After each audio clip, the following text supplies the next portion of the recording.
पहिल्यांदा तुमचं अभिनंदन की तुम्ही इतका जबरदस्त आणि ऐतिहासिक विजय प्राप्त केलाय। तुमची भूमिका या सगळ्यामध्ये खूप महत्वाची होती। जेव्हापासून नितीश कुमारांनी एनडीए सोडलं त्यानंतर तुम्ही बिहारमध्ये आलात आणि त्यांना पुन्हा एनडीए मध्ये आणणं, ते सुद्धा ऐन मोक्याच्या वेळी तुम्ही त्यांना एनडीएत घेऊन आलात। हे सर्व कसं साध्य केलं, यामागे किती दिवसांचं प्लॅनिंग होतं एक्झॅक्टली? म्हणजे आम्हाला 2-2.5 वर्ष दिसतात, तुमचं किती दिवसांचं होतं?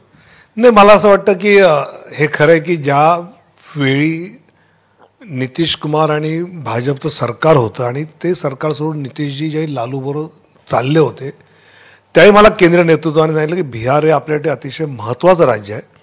त्यावेळी मी हरियाणाचा प्रभारी होतो, तर मला पूर्णपणे बिहारकडे तू आता पुढचे काही वर्ष लक्ष दे असं सांगितलं।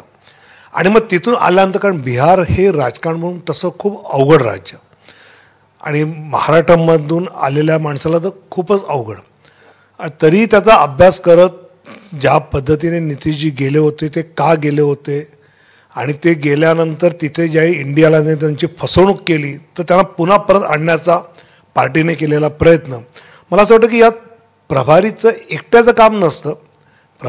प्रभारी जो असतो त्याची एक महत्त्वाची भूमिका ही नक्की असते, पण एक टीम म्हणून आम्ही हे नक्की करू शकलो की बिहारमध्ये सगळ्यात महत्त्वाचं या निकालाचा जर अन्वयार्थ असेल तर बिहारच्या जनतेने जातीच्या पलीकडे जाऊन विकासावर मतदान केलं। मला असं वाटतं की हे सगळ्यात मोठं यश एनडीएचं आमचं आहे। एक मुद्दा असा आहे की तुम्ही आता राष्ट्रीय राजकारणातील एक मोठ्या स्तरावर राजकारण करता। पहिला मुद्दा असा की पहिल्यांदा केंद्र सरकारचं स्थैर्य हे नितीश कुमारांमुळे टिकणार का, तेच पळून जाणार का, असा पहिला प्रश्न निर्माण झाला।